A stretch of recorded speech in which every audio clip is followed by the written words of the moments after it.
Hello दोस्तों, स्वागत है हमारे YouTube channel civil success exam में। आज हम पढ़ने वाला है अकाउंटेंसी का lecture number 1।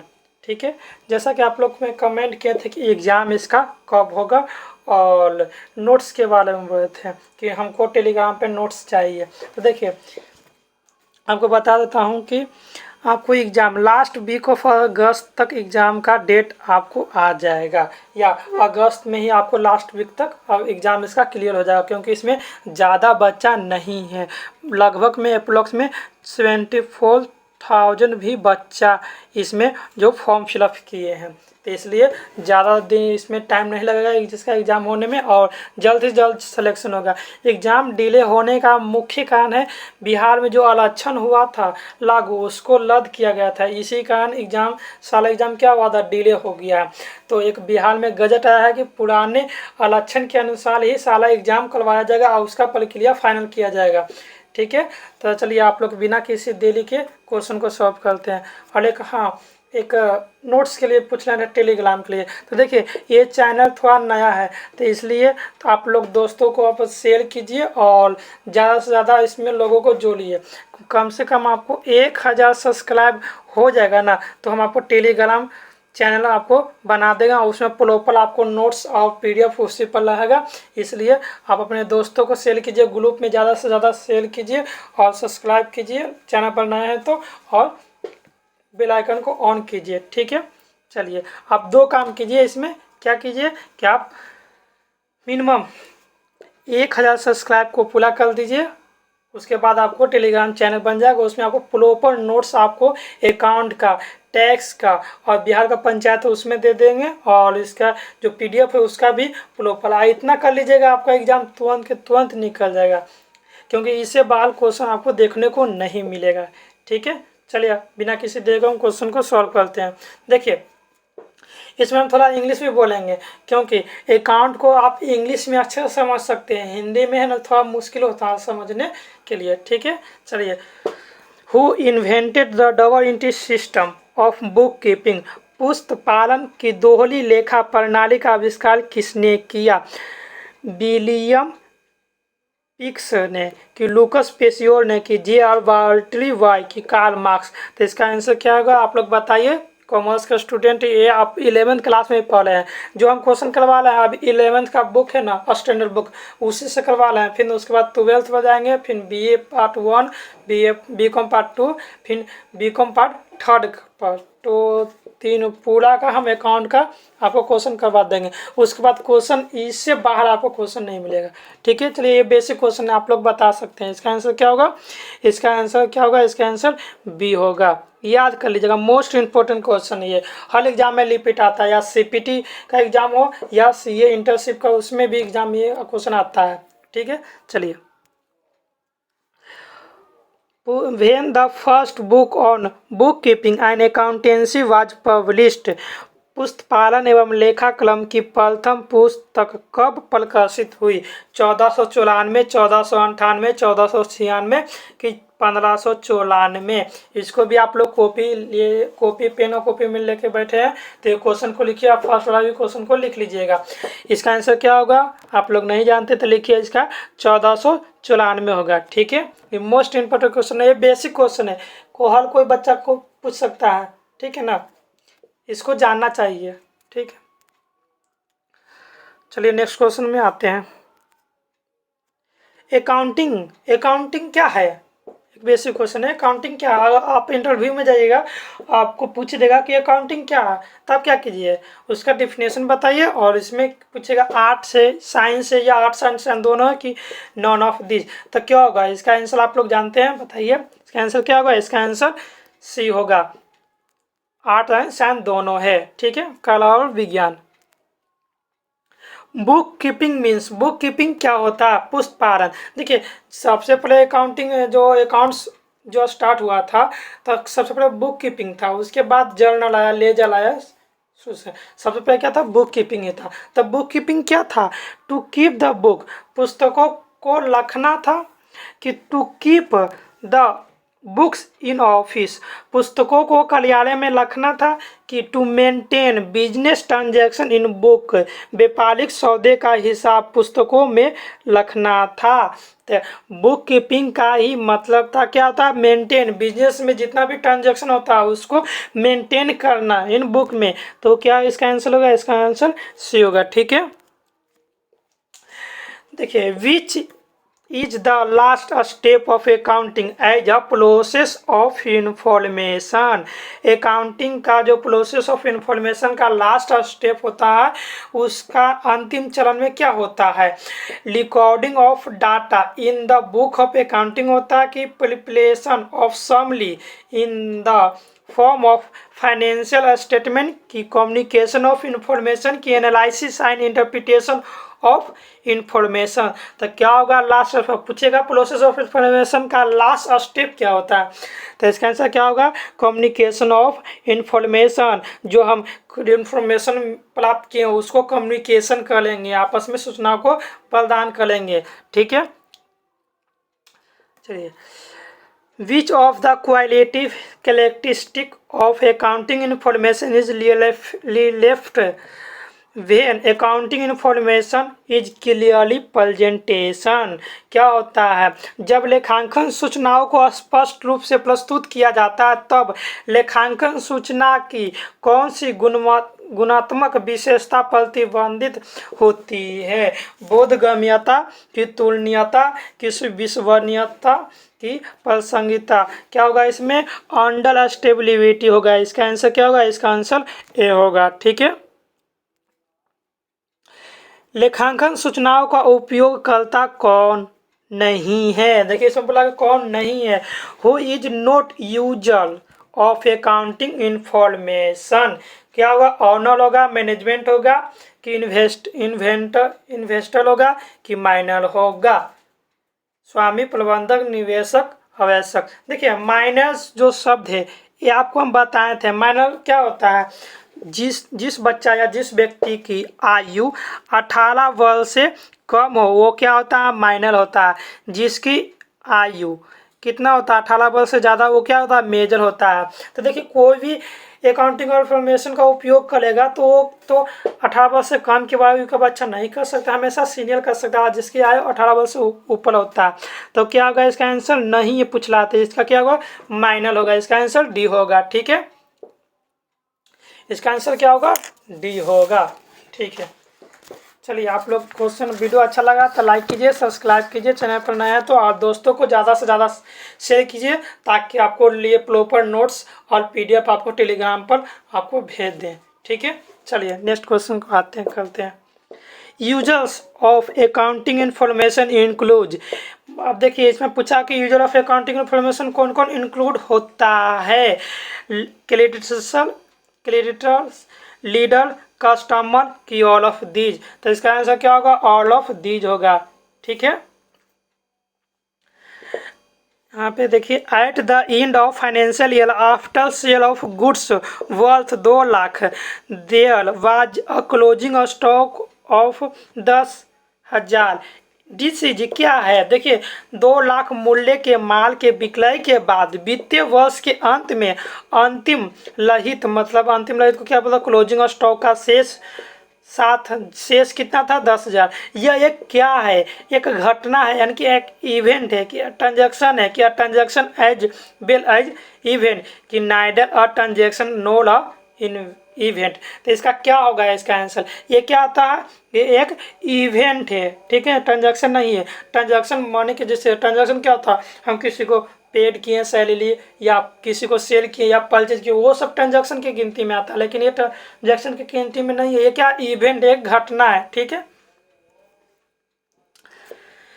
The meaning of transaction. देखिए ट्रांजैक्शन किसको कहेंगे, लेखांकन में एक शब्द आया लेन देन। लेन देन किसको कहेंगे, देखिए लेन देन कुछ भी होता है, जैसे सामान के बदले सामान, जैसे कि पहले क्या था, और जब मनी का प्रचलित नहीं था तो पुराने ज़माने में क्या करते थे सब लोग, कैसे कोई भी ऐसा भी किसी को ज़रूरत होता था किसी चीज़ का तो किस तरह से आदान प्रदान करते थे। तो देखिए पहले के ज़माने में वाटर सिस्टम आप लोग सुने होंगे कि वस्तु के बदले वस्तु, हमें आम चाहिए तो हम, मेरे पास सेब है तो सेब उसको दे देंगे, आम ले लेंगे। लेकिन इसमें बहुत कठिनाई होता था कि उस व्यक्ति को सेब नहीं चाहिए था, तो हम ऐसा व्यक्ति को खोजते थे कि जिसको सेब चाहिए था और उसके पास आम हो, तब आदान प्रदान कर सकते थे। अब मनी आया तो उसको मनी के फॉर्म में किया गया। तो ट्रांजैक्शन क्या होगा, ट्रांजैक्शन क्या होगा, गुड्स का एक्सचेंज होगा लेकिन मनी के फॉर्म में, मनी के फॉर्म में उसको ट्रांजैक्शन बोलते हैं। ठीक है, तो यहाँ पे देखिए exchange of goods and service, goods and service को हम एक्सचेंज करते हैं, ये तो सही है, लेकिन मनी के फॉर्म में यहाँ पर नहीं लिखा हुआ, तो ये ऑप्शन क्या होगा, गलती हो जाएगा। फिर exchange of goods and service in term of money, कि माल एवं सेवाओं का मुद्रा में विनिमय किया जाता है। किसमें, गुड्स एंड सर्विस को किसमें किया गया, मनी में किया गया। ठीक है, तो इसका आंसर क्या होगा, इसका आंसर बी होगा। देखिए नेक्स्ट क्वेश्चन भी ऑप्शन भी देख लेते हैं, exchange of goods and money. तो exchange of goods and money नहीं, गुड्स को नहीं, सर्विस। जैसे देखिए कोई डॉक्टर के पास जाएगा, आपका इलाज करेगा, तो वो क्या दे रहा है, सर्विस दे रहा है, किसी वस्तु का एक्सचेंज नहीं कर रहा, सर्विस दे रहा है। सर्विस के बदले क्या, आप उसको मनी के फॉर्म में पैसा देते हैं, तो इसमें सर्विस नहीं है, इसीलिए ऑप्शन ये गलती है, नॉन ऑफ दिस भी गलती है। तो इसका आंसर क्या होगा, इसका आंसर बी ऑप्शन हो जाएगा। ठीक है, चलिए नेक्स्ट क्वेश्चन में, फिक्स एसेट क्या होता है। देखिए एसेट को दो भाग में बांटा गया, मतलब संपत्ति को, चल संपत्ति, अचल संपत्ति। ठीक है, देखिए फिक्स एसेट मतलब एक जगह जो फिक्स हो, और करेंट एसेट जो फिक्स नहीं हो। जैसे देखिए जो लॉन्ग टर्म के लिए हो उसको फिक्स एसेट, देखिए एक तरह से फर्नीचर हो गया, बिल्डिंग हो गया, मशीनरी हो गया। जैसे कंपनी में हम कोई कंपनी खोल रहे हैं, वहाँ पर मशीनरी हम स्थापित करेंगे, मशीनरी खरीदेंगे, तो मशीन से बहुत सा प्रोडक्ट सालों साल बनाते रहेंगे ना, तो क्या वो फिक्स एसेट हो गया। और करेंट एसेट मतलब छोटे छोटे, जैसे कि कोई भी स्टॉक लाए, कच्चा माल लाए, तो क्या हुआ, छोटे आइटम है जो कम समय के लिए होता है, जो इसका यूज हुआ फिर खत्म हो गया, यूज हुआ खत्म हो गया, वो तो क्या होगा, वो करेंट एसेट के फॉर्म में आता है। ठीक है, और इसमें फिक्स एसेट पूछ रहा है, और ये फिक्स एसेट में क्या होगा, इसमें क्या होगा, देखिए फिक्स एसेट को नॉन करेंट एसेट भी बोलते हैं, तो आप कंफ्यूजन नहीं होगा करेंट एसेट में और नॉन करेंट एसेट में। करेंट एसेट ठीक है, और फिक्स एसेट हो गया। ठीक है, फिक्स एसेट को ही नॉन करेंट एसेट बोलते हैं। तो देखिए क्लोजिंग स्टॉक, जो जब कंपनी जो बंद हो, साल में लास्ट में बंद हो, तो क्लोजिंग में जो भी स्टॉक बचा वो क्या, क्लोजिंग स्टॉक, तो ये क्या होता है, करेंट एसेट होता है, तो ये नहीं होगा। देखिए पेमेंट इन एडवांस, हम किसी को एडवांस में पेमेंट किए तो क्या होगा, हमेशा के लिए नहीं ना, लंबे समय के लिए नहीं ना, छोटे समय के लिए लाएगा ना, तो क्या होगा, ये करेंट एसेट है, तो ये भी नहीं होगा। और फर्नीचर, देखिए फर्नीचर हम कंपनी में या कोई भी बिजनेस में हम फर्नीचर को लेते हैं, तो इसका फर्नीचर का हम बहुत साल तक यूज करते हैं, लंबे समय तक इसका यूज करते हैं, तो क्या फर्नीचर होगा, तो ये क्या होगा, फिक्स एसेट है। ठीक है, और कैश, देखिए कैश हमेशा, बिजनेस क्या होगा, करेंट एसेट हो गया, कैश हमेशा जाता है, कैश हमेशा आता है, इसका एक अस्थाई या फिक्स नहीं है, तो इसका आंसर क्या होगा, ये भी क्या होगा, करेंट एसेट है, इसको काट देंगे, इसका आंसर क्या होगा, इसका आंसर सी होगा। फिक्स एसेट आप समझ में गए कि जो लंबे समय के लिए हो, फिक्स एसेट पे ही डिप्रिसिएशन चार्ज किया जाता है, ना कि करेंट एसेट पे। ठीक है ना, ये क्वेश्चन याद कीजिएगा, आपको पूछेगा डिप्रिसिएशन किस पर चार्ज किया जाता है, फिक्स एसेट पे कि नॉन फिक्स एसेट पे, तो क्या रहेगा, फिक्स एसेट पे। मशीनरी हो गया, प्लांट हो गया, बिल्डिंग हो गया, ये सब क्या फिक्स एसेट होगा। देखिए प्लांट हम लिए बिजनेस करने के लिए, तो प्लांट लिए तो हमेशा के लिए नॉन हो गया, तो वो क्या होगा, फिक्स एसेट हो गया। ठीक है, नेक्स्ट क्वेश्चन में आइए, निम्नलिखित में से कौन सा अमूर्त संपत्ति, इनटेंजिबल एसेट। देखिए फिक्स एसेट को दो पार्ट में बांटा गया है। देखिए फिक्स एसेट को कितने भाग में, दो पार्ट में गया, एक टेंजेबल, एक क्या होता है, एक टेंजेबल एसेट हो गया, एक टेंजेबल हो गया, एक इनटेंजेबल हो गया। तो देखिए tangible asset and tangible asset में आप डिफरेंस समझिएगा, उसके बाद आप इसका आंसर बता सकते हैं। ठीक है, देखिए टेंजेबल एसेट होता है जिसको हम टच कर सकते हैं, टच कर सकते हैं, देख सकते हैं, उसको क्या करते हैं, हम टेंजेबल एसेट करते हैं। जैसे एग्जांपल बताइए, मशीनरी हो गया, ठीक है, बिल्डिंग हो गया, ठीक है, प्लांट्स हो गया, ठीक है, सबको टच कर सकते हैं, ये वो फिक्स एसेट हो गया। फिक्स एसेट में टेंजेबल एसेट हो गया, ठीक है। इनटेंजेबल में जिसको हम टच नहीं कर सकते, ना ही सी कर सकते, ओनली फॉर फील कर सकते, उसको महसूस किया जा सकता है, उसको क्या होगा, इनटेंजेबल एसेट होता है। तो जैसे देखिए बिल्डिंग हो गया, बिल्डिंग को हम टच कर सकते हैं, देख सकते हैं, तो इसका आंसर गलती है। अब देखिए फर्नीचर का भी हम टच कर सकते हैं, देख सकते हैं, गलती है। कैश को भी हम देख सकते हैं और टच कर सकते हैं, ये भी क्या है, गलती है।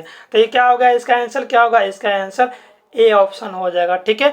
क्या इनटेंजेबल एसेट क्या होगा, गुडविल को क्या कर सकते हैं, हम सिर्फ महसूस कर सकते हैं, ठीक है ना, उसको देख नहीं सकते हैं। जैसे गुडविल के मतलब आपको समझ में आ रहा है, एक ब्रांड होता है। जैसे देखिए आप लोग एग्जाम्पल में आप देखिए, टाटा के आप नाम सुने होंगे, टाटा।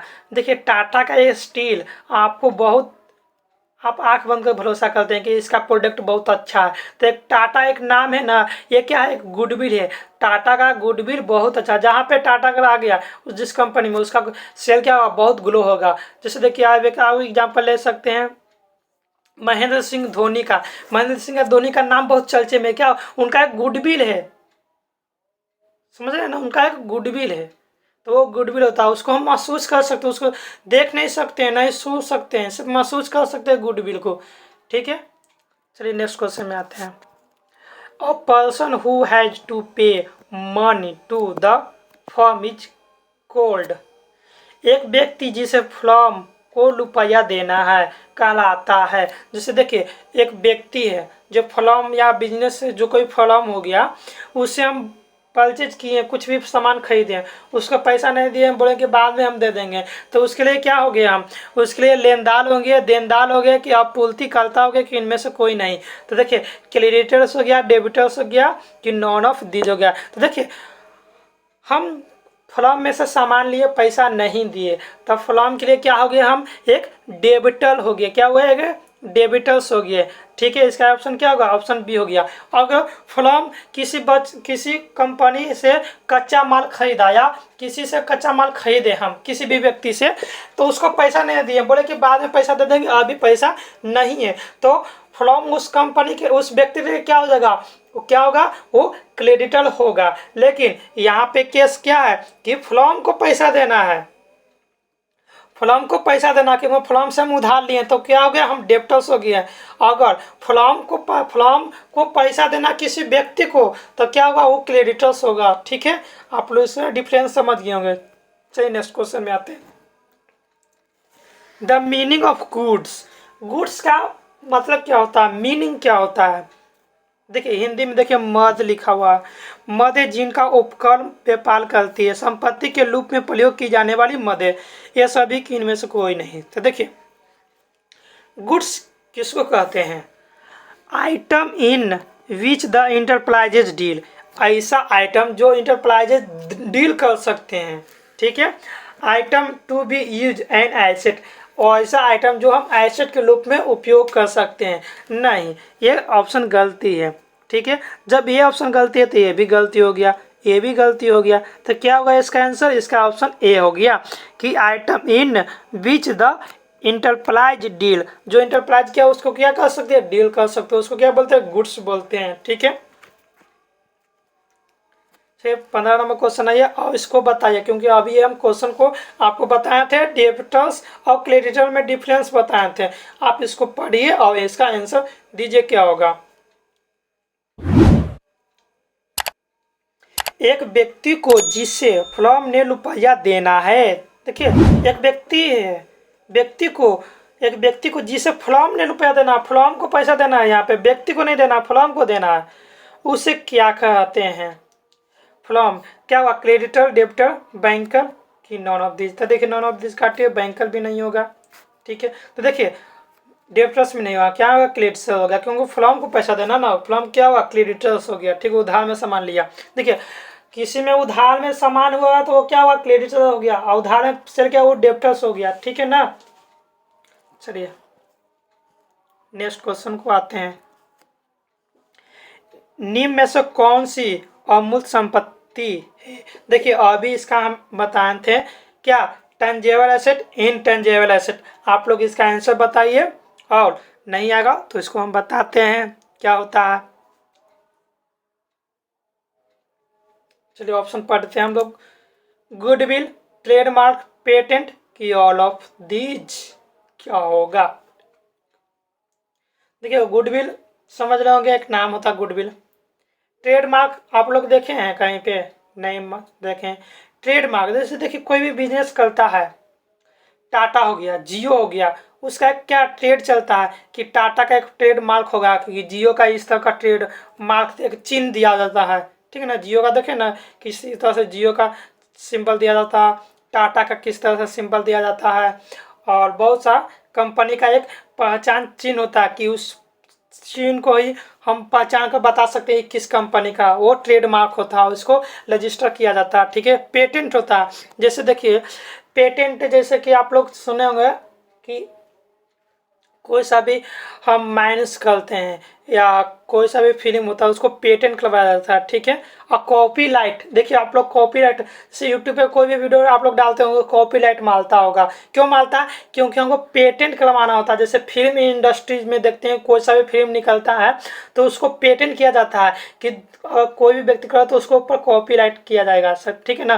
देखिए कॉपीराइट भी क्या है, एक इनटेंजेबल एसेट है जिसको हम देख नहीं सकते हैं, छू नहीं कर सकते, खाली फील कर सकते हैं ओनली फॉर। तो देखिए गुडविल भी इंटेंजेबल एसेट है, ट्रेडमार्क भी इंटेंजेबल एसेट है, पेटेंट भी इंटेंजेबल एसेट है। तो इसका आंसर क्या होगा, इसका आंसर डी हो जाएगा, ठीक है।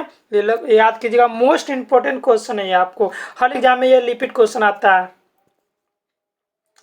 काइंड ऑफ गुड्स आर, माल के गुड्स के प्रकार कितने होते हैं, परचेज, सेल कि परचेज रिटर्न कि ऑल ऑफ दीज।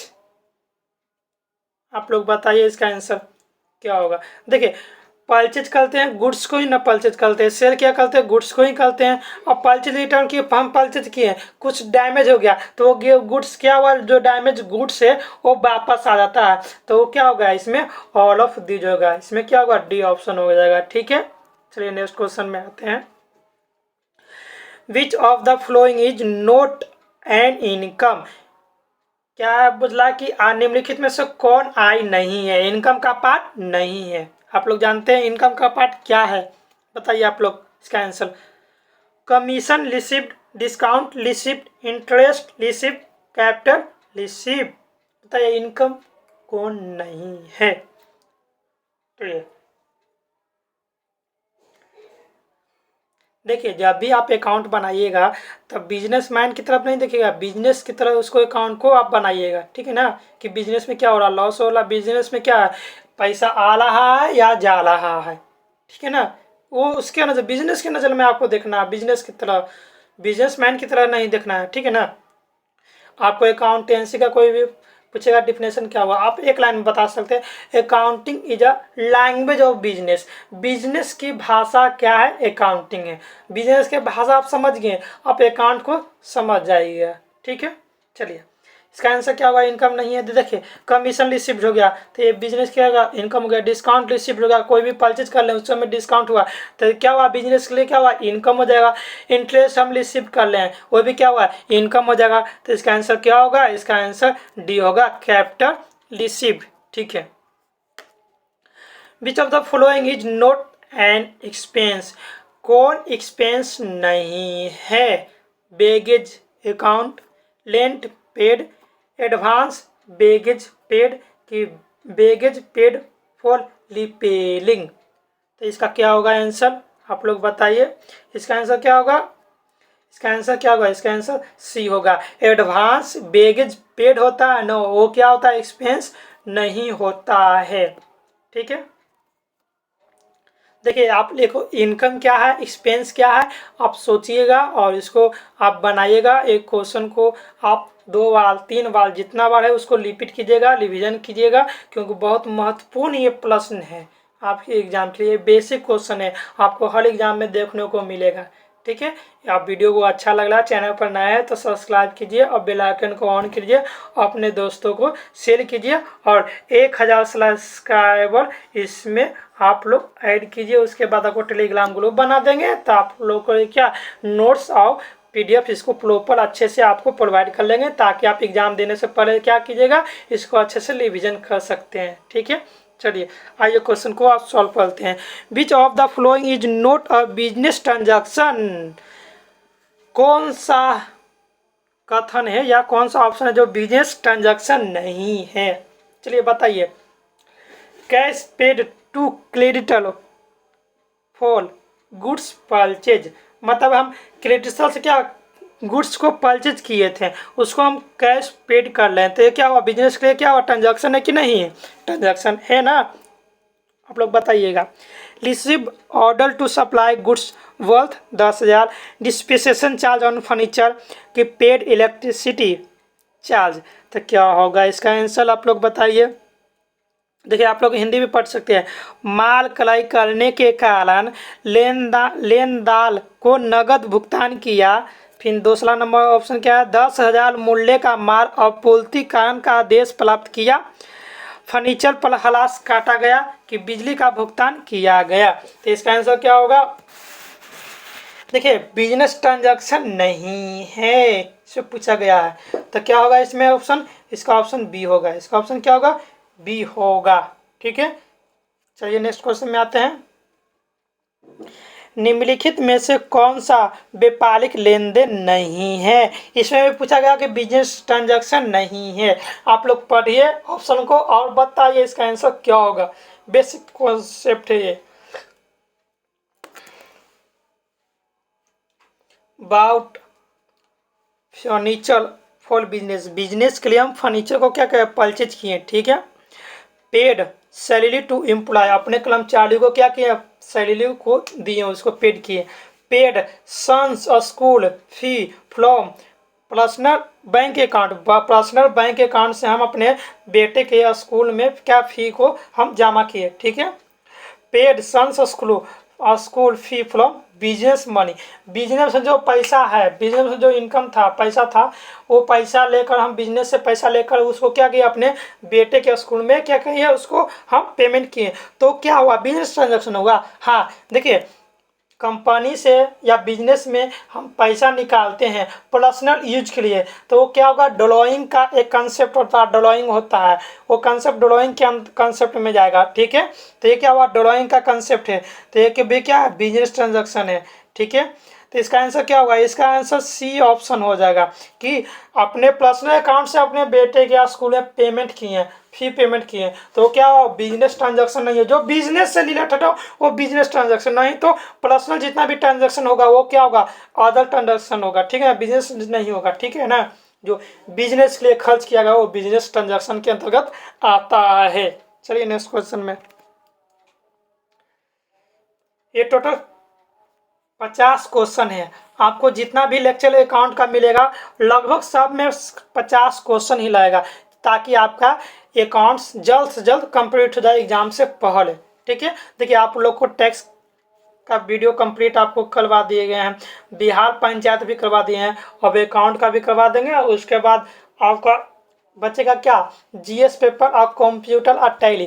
टैली का आप लोग कमेंट कीजिएगा। टैली का एक हम प्रॉपर एक शॉर्टकट जो फॉर्मूला होता है टैली में वो बताएंगे, और कंप्यूटर का भी कुछ कुछ क्वेश्चन आपको लिए लाएंगे जो बेसिक है, जो आपको एग्जाम के लिए महत्वपूर्ण है। ठीक है ना, ठीक है। टैली आप ज़्यादा नहीं पूछेगा, उसमें आपको शॉर्टकट ही पूछेगा। और जो टैली में जैसे कि सैलरी है, सैलरी कौन किसके अंडर में जाएगा, डायरेक्ट एक्सपेंस है, इनडायरेक्ट एक्सपेंस है, ये सब क्वेश्चन आएगा टैली में, आपको कंप्यूटर से पूछेगा तो। और फिर कंप्यूटर में बेसिक क्वेश्चन होगा कि कंप्यूटर का आविष्कार कब हुआ, ये सब क्वेश्चन, इसलिए हम वो आपको करवा देंगे। अकाउंट कंप्लीट होने के बाद आपको टैली का प्रॉपर वीडियो आपको लाएंगे। ठीक है ना, उसमें शॉर्टकट लाएगा, एग्जाम बेसिस का ही महत्वपूर्ण प्रश्न नहीं लाएगा उसमें।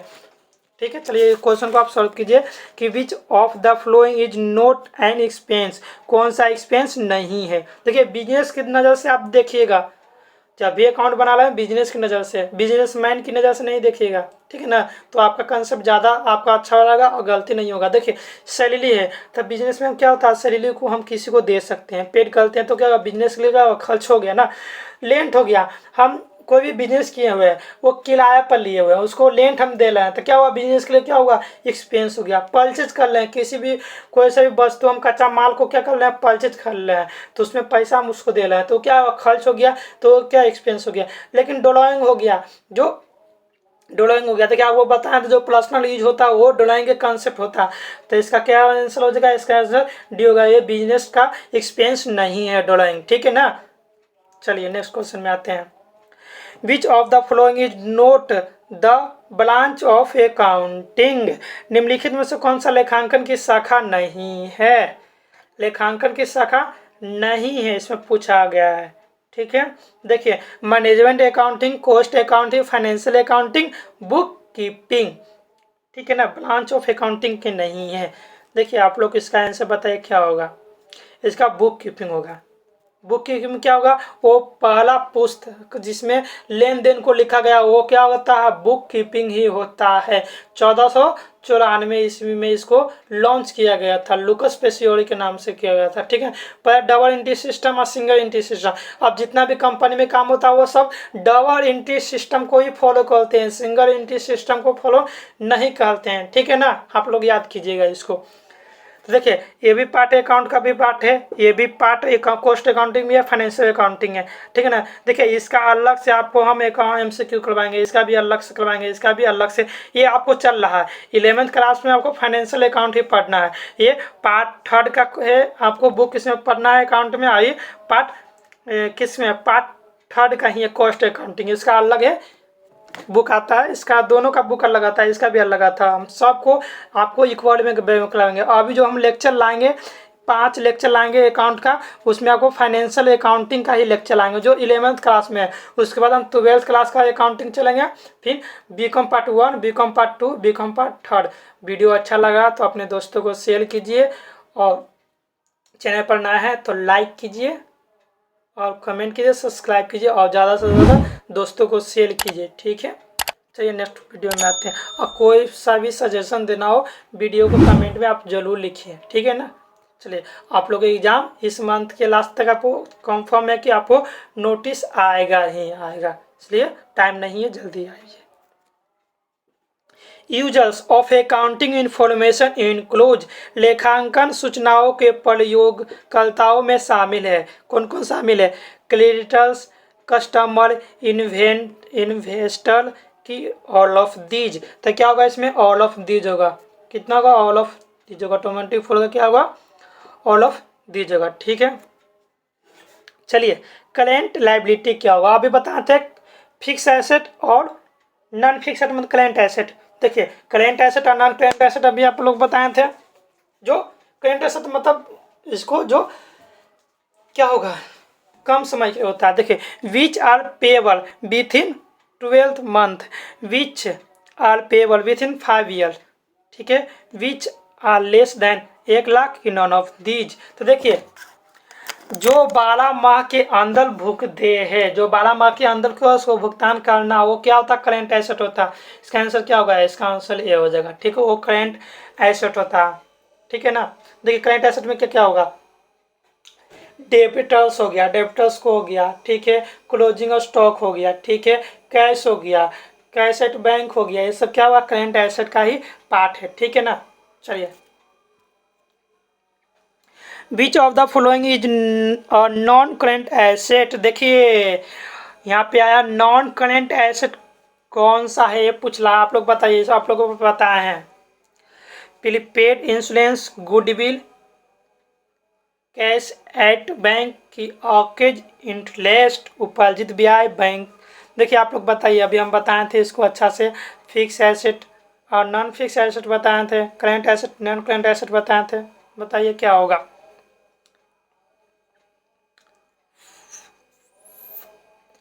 क्या होगा इसका आंसर, इसका आंसर बी ऑप्शन होगा, क्योंकि देखिए प्रीपेड इंश्योरेंस हो गया तो ये भी क्या है, करेंट एसेट का ही पार्ट है। एक कैश एट बैंक का भी बताते हैं करेंट एसेट का पार्ट है। एक्वायर्ड इंटरेस्ट क्या है, करेंट एसेट का पार्ट है। लेकिन गुडविल क्या होता है, नॉन करेंट एसेट होता है। वो भी नॉन करेंट एसेट में कौन सा एसेट है, इनटेंजेबल एसेट है। गुडविल को हम सिर्फ महसूस कर सकते हैं, ठीक है ना। चलिए नेक्स्ट क्वेश्चन में आते हैं। Credit balance in the bank account is, credit balance in bank, bank खाते में जमा शेष राशि है, क्या होता है। देखिए बैंक खाते में जमा कैसे है, एन एसेट हो गया, एन लायबिलिटी होगा, कैश हो गया कि नॉन ऑफ दीज होगा। ठीक है, क्या होगा इसका आंसर? क्रेडिट बैलेंस जो होता है जो बैंक अकाउंट में क्या होगा, एक लायबिलिटी होता है। क्या होता है? लायबिलिटी हो गया। ये याद कर लीजिएगा, मोस्ट इंपोर्टेंट क्वेश्चन है। Credit balance in the bank account, bank account में जो क्रेडिट बैलेंस होता है वो एक तरह से इनकम के फॉर्म में होता है, वो लायबिलिटी होता है। ठीक है, चलिए नेक्स्ट क्वेश्चन को आते हैं। Which of the following concept is not considered as basis principle of accounting? Basic principle of accounting को कंसिडर नहीं किया जाता है।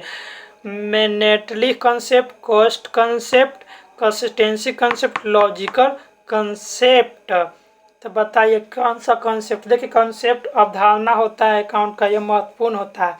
ठीक है ना, कौन सा नहीं है? 28 में पूछा गया। तो देखिए लॉजिकल कंसेप्ट नहीं होता, बाकी कंसिस्टेंसी कंसेप्ट, कॉस्ट कंसेप्ट और मैनेटली कंसेप्ट, ये सब क्या कंसेप्ट है, लेकिन तर्कपूर्ण अवधारणा नहीं है। तो इसका आंसर क्या होगा? ऑप्शन नंबर डी होगा, लॉजिकल कंसेप्ट। ठीक है, याद रखिएगा ये क्वेश्चन। जर्नल इज, जर्नल क्या है? ठीक है, जर्नल क्या होता है? देखिए बुक कीपिंग समझते हैं ना, बुक कीपिंग जितना भी ट्रांजैक्शन होता है उसको लिखा जाता है। जर्नल वह प्रथम पुस्तक होता है जिसमें हम लेन देन को क्या करते हैं, लिखते हैं, रिकॉर्ड करते हैं। ठीक है, तो बुक इज ओरिजिनल इंटली, ठीक है, classified summary of all transaction. देखिए परमानेंट रिकॉर्ड की बोथ ए और बी दोनों। तो क्या होगा इसमें? तो देखिए क्लासिफिकेशन और classified summary of all transaction. देखिए जर्नल में जितना भी ट्रांजैक्शन लिखते हैं उसमें क्लासिफिकेशन नहीं होता है। क्लासिफिकेशन का मतलब समझ रहे हैं ना, कि पेमेंट का अलग लेजर बनाएंगे, सेल का अलग लेजर बनाएंगे, परचेज का अलग लेजर बनाएंगे, सब का अलग अलग लेजर बनाएंगे, उसको क्लासिफिकेशन करेंगे। तो क्या होता है? लेजर में होता है। तो ये गलती हो गया। ठीक है, और परमानेंट भी रिकॉर्ड नहीं होता है। ठीक है, ये भी दोनों ही गलती हैं। तो देखिए ये जर्नल क्या होता है कि मूल्य प्रविष्टि की पुस्तक होता है। बुक इज ओरिजिनल एंट्री होता है कि हम जर्नल क्या होता है, जितना भी ट्रांजैक्शन होता है उसको हम एंट्री करते हैं। ठीक है ना। चलिए जर्नल आएंगे हम नेक्स्ट वीडियो में, आपको अच्छा से बताएंगे कि जर्नल में कितना कॉलम होते हैं, जर्नल बनाने का क्या क्या रूल्स होता है। एक गोल्डन रूल आप लोग इसमें जानते होंगे, गोल्डन रूल के बारे में हम नेक्स्ट क्वेश्चन में बताएंगे। ये अभी बेसिक है ना अकाउंट का, वो हम पढ़ रहे हैं। ठीक है, देखिए which of the flowing note the column of triple column cashbook. Cashbook में ट्रिपल कॉलम कैशबुक में क्या बोला कि कौन नहीं है। ठीक है, देखिए ट्रिपल कॉलम कैशबुक ये आगे आपको पढ़ने के लिए आपको मिलेगा। ठीक है, इसमें देखिए इसका क्या होगा, कैश कॉलम, बैंक कॉलम की डिस्काउंट कॉलम की पेटी कैशबुक। तो यहाँ पे बोला गया कि क्या, देखिए नोट कॉलम कि कैशबुक में ट्रिपल कॉलम चाहिए, लेकिन इसमें ट्रिपल कॉलम में कौन नहीं आता है। देखिए कैश का कॉलम आता है, बैंक का कॉलम आता है, डिस्काउंट का कॉलम आता है, लेकिन पेटी कैशबुक का कॉलम नहीं आता है। तो ऑप्शन के नंबर क्या होगा? डी। तो इसका डी ऑप्शन गलत होगा। ठीक है ना, बाकी ये तीनों है ना जो कैशबुक कॉलम में ट्रिपल कॉलम कैशबुक। देखिए जब कैशबुक आपको बताएंगे तो उसमें single column cashbook, double column cashbook, triple column cashbook और पेटी कैश कॉलम अलग होता है, ये अलग से ही बना जाता है। ठीक है ना, कैशबुक का अलग से है, लेकिन यहाँ पे ट्रिपल कॉलम कैशबुक पूछा है। तो ट्रिपल कॉलम कैशबुक में ये तीनों आ जाएंगे कि अमाउंट एक ही, अमाउंट के कॉलम में तीन गो कॉलम बनेगा। क्या क्या कॉलम बनेगा? कैश का बनेगा, बैंक का बनेगा और डिस्काउंट का भी बनेगा। ठीक है, चलिए नेक्स्ट क्वेश्चन में आते हैं। बैंक लिकोनाइजेशन स्टेटमेंट, बैंक समाधान विवरण क्या है? अकाउंट है, लेजर है, स्टेटमेंट है कि डे बुक है। ठीक है, तो क्या होगा? अकाउंट्स नहीं है, लेजर भी नहीं है, डे बुक भी नहीं है, क्या है? स्टेटमेंट है। ठीक है, विवरण है। देखिए the policy anticipate no profit and provide for all possible losses अलाइज डू। लाभ की आशा न करे और संभव हानियों के लिए प्रावधान करे। इस नीति का कारण क्या है? Convention of consistency, convention of conservatism की कन्वेंशन ऑफ डिस्क्लोजर की नॉन ऑफ दीज, समानता की परंपरा की, लूटवादिता की परंपरा की, प्रदर्शन की परंपरा। तो ये मोस्ट इंपॉर्टेंट क्वेश्चन है, आप इसको लिख लीजिएगा। ये क्या इसका आंसर होगा? ठीक है, 32 का आंसर क्या होगा? 32 का आंसर बी होगा। ठीक है, इसको अच्छा से याद कर लीजिएगा और लिख लीजिएगा, ये महत्वपूर्ण प्रश्न है। देखिए, revenue is generally recognize when, सामान्यतः आगम का लेखा उस समय किया जाता है जब, देखिए आगम यहाँ पे पढ़ने में अच्छा ना, रेवेन्यू पढ़ने में अच्छा लग रहा है, इसलिए बोल रहे हैं कि अकाउंट में हिंदी में थोड़ा वर्ड ऐसा होता है कि आपको समझ में नहीं आएगा, इंग्लिश पढ़िएगा तो उसको समझ में आएगा। और अकाउंट है ना जो इंग्लिश में ही बनाया जाता है, आप लोग कॉमर्स का स्टूडेंट है, आप लोग अच्छे से जानते हैं। ठीक है, चलिए, production is complete, order for goods is received, goods are delivery. ठीक है, कि कैश इज रिसीव्ड क्या होगा? रेवेन्यू जनरली रिकॉग्नाइज व्हेन, क्या होगा इसका? गुड्स आर डिलीवर्ड क्या होगा? जब वस्तु की सुपुर्दगी दी जाती है, वो क्या होगा? रेवेन्यू के अंतर्गत उसको किया जाता है। इसके उसका ऑप्शन क्या होगा? सी ऑप्शन होगा। ठीक है, सतत व्यवसाय अवधारणा के अनुसार व्यवसायिक इकाई चालू रहेगी according to going concern concept, according to going concern concept the business entity will continue to exit आइडेंटिफिनिट इंडेफिनिट की परमानेंटली की टेम्पोररी की नॉन ऑफ दीज। ये भी क्वेश्चन महत्वपूर्ण ये क्वेश्चन है, याद रख लीजिएगा। इसका आंसर क्या होगा? इनडिफिनिट हो गया, अनिश्चित काल तक हो गया। इसका ऑप्शन क्या होगा? ऑप्शन ए होगा। 34 का ऑप्शन क्या होगा? ए होगा। ठीक है, एक अवधारणा की एक व्यावसायिक उपकरण निकट भविष्य में ना तो बेची जाएगी या विघटित हो जा उसको कहते हैं। A concept that a business enterprise will not be sold और liquidated in the near future is known as going concern, separate unit of business, monetary unit की नॉन ऑफ दीज। तो क्या होगा? गोइंग कंसर्न होगा, इसमें क्या होगा? A option होगा। ठीक है, एक व्यवसायी इकाई के जीवन काल में लेखांकन किस मूलभूत लेखांकन अवधारणा के अनुसार वित्तीय विवरणों को प्रस्तुत करता है? During the life time of an entity according produce financial statement in accordance with which basis accounting concept, conservatism matching की अकाउंटिंग पीरियड की नॉन ऑफ दीज। 36 का क्या होगा इसका आंसर? अकाउंटिंग पीरियड होगा, अकाउंटिंग पीरियड होगा। ठीक है, ये क्वेश्चन आप लोग पढ़िए, देखिए इसमें समझेगा कि अकाउंटिंग किसमें पूछा? During of life time of entity पूछा, लाइफ टाइम ऑफ एंटिटी, तो अकाउंटिंग पीरियड होगा। अकाउंटिंग पीरियड बोलता है कि जब भी अकाउंट होगा तो क्या होगा? 1 अप्रैल फाइनेंशियल ईयर के अनुसार होगा, 1 अप्रैल से स्टार्ट होगा और 31 मार्च को क्या होगा? कंपनी क्या होगा? उसका अकाउंट क्या होगा? बंद हो जाएगा। ठीक है ना, तो ये आपको इम्पोर्टेंट होगा, ये अकाउंटिंग पीरियड होता है। ठीक है, चलिए नेक्स्ट क्वेश्चन में आते हैं।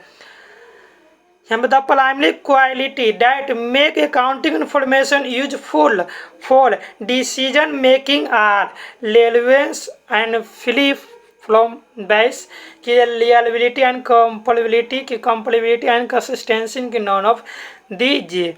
क्या होगा इसका आंसर? आप लोग पढ़िए, इसको बताइए आंसर क्या होगा 37 का। इसका रिलायबिलिटी एंड कंपेटिबिलिटी, इसका आंसर क्या होगा? बी ऑप्शन होगा, याद रखिएगा। ठीक है, चलिए,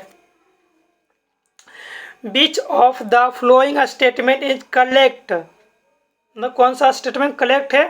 विथ रिगार्डेड टू, किसके रिगार्डेड? वैल्यूएशन ऑफ एक stock, valuation of stock, stock is valued at. देखिए स्टॉक का वैल्यूएशन के रिगार्डिंग कौन सा स्टेटमेंट है जो सही है? ऑप्शन कौन सा सही है? देखिए स्टॉक का हम वैल्यूएशन करते हैं, मतलब स्टॉक का जो वैल्यू हम निकालते हैं तो किसके कंसेप्ट पर निकालते हैं? कॉस्ट प्राइस पर निकालते हैं, मार्केट प्राइस पर निकालते हैं, या कॉस्ट प्राइस और market price whichever lower कि कॉस्ट प्राइस और market price whichever the higher. तो क्या निकाल इसका आंसर क्या होगा, इसका आंसर सी होगा। मतलब कहने का मतलब है कि कॉस्ट प्राइस का दाम अगर कॉस्ट प्राइस और मार्केट प्राइस में जो कम है उसको हम लिखेंगे। और स्टॉक का वैल्यू लिखना होगा तो जैसे देखिए स्टॉक का मार्केट प्राइस या कॉस्ट प्राइस कितना है 10,000 है, कॉस्ट प्राइस कितना है 10,000 है, मार्केट प्राइस कितना हो जाएगा 15,000 है, मार्केट प्राइस कितना होगा मार्केट प्राइस 15,000। तो हम स्टॉक का वैल्यू जो लिखेंगे कितना लिखेंगे हम 10,000 ही लिखेंगे, जो कम होगा ये याद रखिएगा।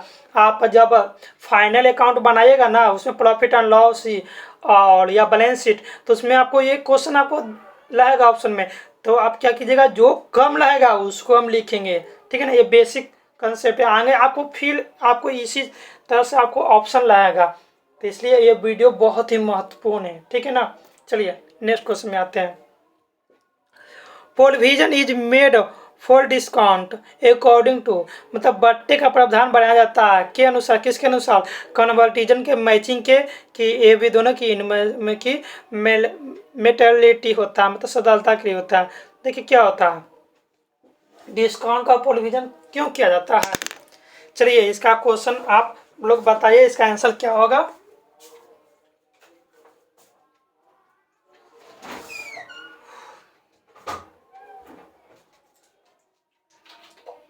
इसका आंसर बताइए आप लोग सोचकर।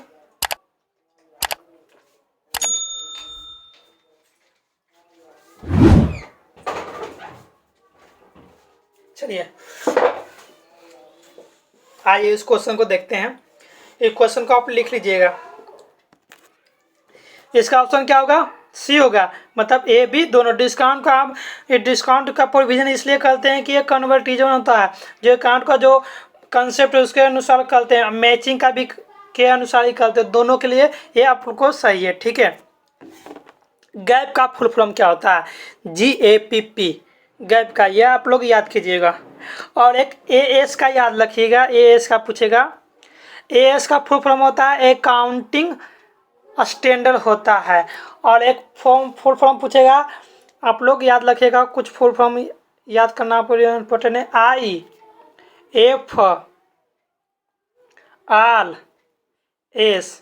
IFRS का फुल फॉर्म क्या होता है लिखेगा इंटरनेशनल फाइनेंशियल रिपोर्टिंग स्टैंडर्ड्स, ठीक है। फिर से बोल देते हैं IFRS का फुल फॉर्म क्या होता है इंटरनेशनल फाइनेंशियल रिपोर्टिंग स्टैंडर्ड, ठीक है। AS का फुल फॉर्म क्या होता है अकाउंटिंग स्टैंडर्ड।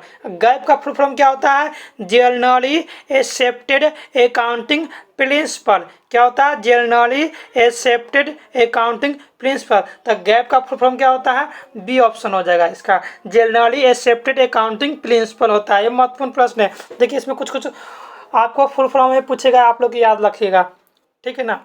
देखिए अकाउंटिंग स्टैंडर्ड से भी क्वेश्चन आता है और IFRS से भी क्वेश्चन भी आता है, ठीक है ना। आपको अकाउंटिंग स्टैंडर्ड का हम कुछ आपको बता देंगे इसमें क्या क्या होता है। जो देखिए which form of accounting is adopt by a businessman, एक व्यवसायी द्वारा लेखांकन के किस रूप को अपनाया जाता है cost accounting, financial accounting, test accounting और मैनेजमेंट अकाउंटिंग। तो क्या होगा इसमें आप लोग बताइए फाइनेंशियल अकाउंटिंग के रूप में अपनाया जाता है, ठीक है। चलिए नेक्स्ट क्वेश्चन में आते हैं। आप लोग अकाउंटिंग स्टैंडर्ड, देखिए अभी बताया था कि AS का फुल फॉर्म अकाउंटिंग स्टैंडर्ड का मतलब क्या होता है। देखिए लेखांकन नीति के चयन का आधार होता है। अकाउंटिंग स्टैंडर्ड क्या होता है लेखांकन नीति के चयन का आधार होता है कि उसके आधार से हम लेखांकन का जो नीति है उसके आधार से हम चयन करते हैं। एक इकाई द्वारा अनुसरण की जाने वाली विस्तृत लेखांकन नीति का समुचित है, ठीक है। एक इकाई की स्थापना एवं प्रबंधन करने के आधार है। देखिए basis for selection of accounting policy, set of board accounting policy to be followed an entity, basis for establishing and managing an entity. तो क्या होगा इसका 42 का इसका आंसर क्या होगा आप लोग बताइए इसका आंसर क्या होगा, हम लोग सोच के बता सकते हैं। क्या होगा इसका आंसर? तो इसका आंसर क्या होगा? इसका आंसर बी होगा। आंसर क्या होगा? बी होगा कि set of board accounting policy to be follow an entity, उसको क्या करना है? फॉलो करना है। ठीक है, चलिए नेक्स्ट क्वेश्चन के अंतर्गत आते हैं हम लोग। लेखांकन मानक के लिए आदेश है अकाउंटिंग स्टैंडर्ड आल मैंडेटली फॉल, क्या होगा? कंपनी के लिए मैंडेटली है, अनिवार्य है, पार्टनरशिप फर्म के लिए कि चैरिटेबल डोनेशन। चैरिटेबल डोनेशन क्या बोलते हैं? एनजीओ। एनजीओ क्या होता है? Non NGO. एनजीओ हो गया नॉन एनजीओ। देखिए एनजीओ हो गया, एक एनजीओ हो गया, इस तरह इसको एनजीओ भी बोलते हैं, चैरिटेबल डोनेशन। एनपीओ सुने होंगे, नॉन प्रॉफिट ऑर्गेनाइजेशन हो गया, नॉन प्रॉफिट ऑर्गेनाइजेशन। ये हम 12th क्लास में इसको अच्छे से बताएंगे और इसमें भी आपको बताएंगे। और लास्ट इसमें आपको एक चैप्टर है एनपीओ। एनपीओ में इनकम एक्सपेंडिचर अकाउंट और रिसिप्ट टाइम पेमेंट अकाउंट बनता है, फिर बैलेंस शीट भी बनता है। ये हम आपको बताएंगे नेक्स्ट आगे। ठीक है, सोल प्रोप्राइटरशिप, इसमें क्या होगा? अकाउंटिंग स्टैंडर्ड किसके लिए महत्वपूर्ण है? कंपनी के लिए महत्वपूर्ण है। इसका आंसर क्या होगा? ए ऑप्शन हो जाएगा। ठीक है, चलिए नेक्स्ट क्वेश्चन में आते हैं। Accounting standard refer to a specific accounting principle हो गया, एप्लीकेशन ऑफ प्रिंसिपल हो गया कि बोथ हो गया, इनमें से कोई नहीं। तो क्या 44 का इसमें बोथ होगा, प्रिंसिपल के लिए भी एप्लीकेशन ऑफ प्रिंसिपल के भी, दोनों के लिए इंपॉर्टेंट है। ठीक है, अकाउंटिंग स्टैंडर्ड 6 हो गया। देखिए अकाउंटिंग स्टैंडर्ड 6 के अंतर्गत क्या आता है? वैल्यूएशन ऑफ इन्वेंट्री होता है कि डिप्रिसिएशन अकाउंटिंग होता है कि अकाउंटिंग ऑफ फिक्स एसेट होगा कि बोरोइंग कॉस्ट होता है। तो इसका आंसर क्या होगा? इसका आंसर बी होगा। देखिए अकाउंटिंग स्टैंडर्ड आपके लिए बहुत ही महत्वपूर्ण होता है, इसको अच्छे से आप लोग याद कर लीजिएगा। ठीक है ना, आपको कुछ हम महत्वपूर्ण आपको बताते हैं, उसको आप लिख लीजिए। देखिए अकाउंटिंग स्टैंडर्ड 1 में आता है डिस्क्लोजर ऑफ अकाउंटिंग पॉलिसी, मतलब लेखांकन नीति का प्रकटीकरण, मतलब जो लेखांकन नीति का जो लिखा हुआ है उसमें किसके अंतर्गत आता है? अकाउंटिंग स्टैंडर्ड 1 के अंतर्गत आता है। ठीक है, और देखिए अकाउंटिंग स्टैंडर्ड 2 में क्या आता है? इन्वेंट्री ऑफ वैल्यूएशन, मतलब वैल्यूएशन ऑफ इन्वेंट्री कितने में आता है? इसको एएस लिख सकते हैं, अकाउंटिंग स्टैंडर्ड 2 के अंतर्गत आता है। ठीक है, और डिप्रिसिएशन अकाउंटिंग बताएं अकाउंटिंग स्टैंडर्ड 6 के अंतर्गत आते हैं। और accounting of fix asset, accounting of fix asset किसके अंतर्गत आता है? देखिए आप लोग इसको याद कर लीजिएगा, जो महत्वपूर्ण है ना आप लोग को, आपको हम बता रहे हैं अकाउंटिंग ऑफ फिक्स एसेट किसके अंतर्गत आता है। बहुत सारे इंपॉर्टेंट क्वेश्चन है, आपको याद कर लीजिएगा। देखिए accounting of fix asset, accounting standard 10 मतलब एएस, एक सेकंड, एएस 10 के अंतर्गत किस में आता है? ये आता है फिक्स एसेट के अंतर्गत आता है। और बोलोइंग कॉस्ट होता है, बोलोइंग कॉस्ट किसके अंतर्गत आता है? ये आप लिख लीजिए। देखिए अकाउंटिंग स्टैंडर्ड एएस 16 यानी कि अकाउंटिंग स्टैंडर्ड 6 में क्या आता है? बोलोइंग कॉस्ट आता है। ठीक है ना, ये आपको देखिए अकाउंटिंग स्टैंडर्ड कितना है? 32 है, 32 है। इसमें पॉलिसी दिया हुआ कि अकाउंटिंग स्टैंडर्ड 1 में दिया हुआ कि डिस्क्लोजर ऑफ अकाउंटिंग पॉलिसी होता है। फिर अकाउंटिंग स्टैंडर्ड 2 में कि वैल्यूएशन ऑफ इन्वेंट्री का वैल्यूएशन करना है। ठीक है, फिर अकाउंटिंग स्टैंडर्ड 3 में किया गया है कि कैश फ्लो स्टेटमेंट, हम कैश फ्लो स्टेटमेंट बनाएंगे। ठीक है, फिर अकाउंटिंग स्टैंडर्ड 4 में आता है कि बैलेंस शीट बनाना। ठीक है, अकाउंटिंग स्टैंडर्ड 5 में आता है कि नेट प्रॉफिट लॉस बनाना और अकाउंटिंग पॉलिसी को चेंज करना। ठीक है, अकाउंटिंग स्टैंडर्ड 6 में आता है कि डिप्रिसिएशन, अकाउंटिंग स्टैंडर्ड 7 में आता है कि अकॉर्डिंग टू कंस्ट्रक्शन कॉन्ट्रैक्ट के अंतर्गत आता है। बहुत सा होता है, 32 होता है। जो आप इसमें इम्पोर्टेंट है आपको जो लिखवा दिए हैं, आप लोग इसको लिख लीजिएगा अच्छा से। ठीक है ना, चलिए नेक्स्ट क्वेश्चन के अंतर्गत आते हैं हम लोग। The purpose of accounting standard is, accounting standard का पर्पज क्या होता है? मेन मुख्य उद्देश्य क्या है? harmonize accounting policy is to eliminate the non-comparability of a financial statement to improve liability of financial statement की all of these। देखिए अकाउंटिंग स्टैंडर्ड इसलिए बनाएगा कि हम उसी के अकॉर्डिंग हम बैलेंस शीट बनाते हैं, प्रॉफिट एंड लॉस बनाते हैं, और स्टॉक का क्या करते हैं वैल्यूएशन करते हैं, इन्वेंटरी का वैल्यूएशन करते हैं, कैश फ्लो हम उसी के आधार पर बनाते हैं। ठीक है, चलिए इसका आंसर क्या होगा, इसका आंसर 46 का आंसर क्या होगा, डी ऑप्शन होगा। 46 का क्या होगा, डी ऑप्शन होगा। ठीक है, चलिए नेक्स्ट क्वेश्चन में आते हैं। Which of the flowing will note will record in the book of account, कौन सा बुक ऑफ अकाउंट में रिकॉर्ड नहीं किया जाता है।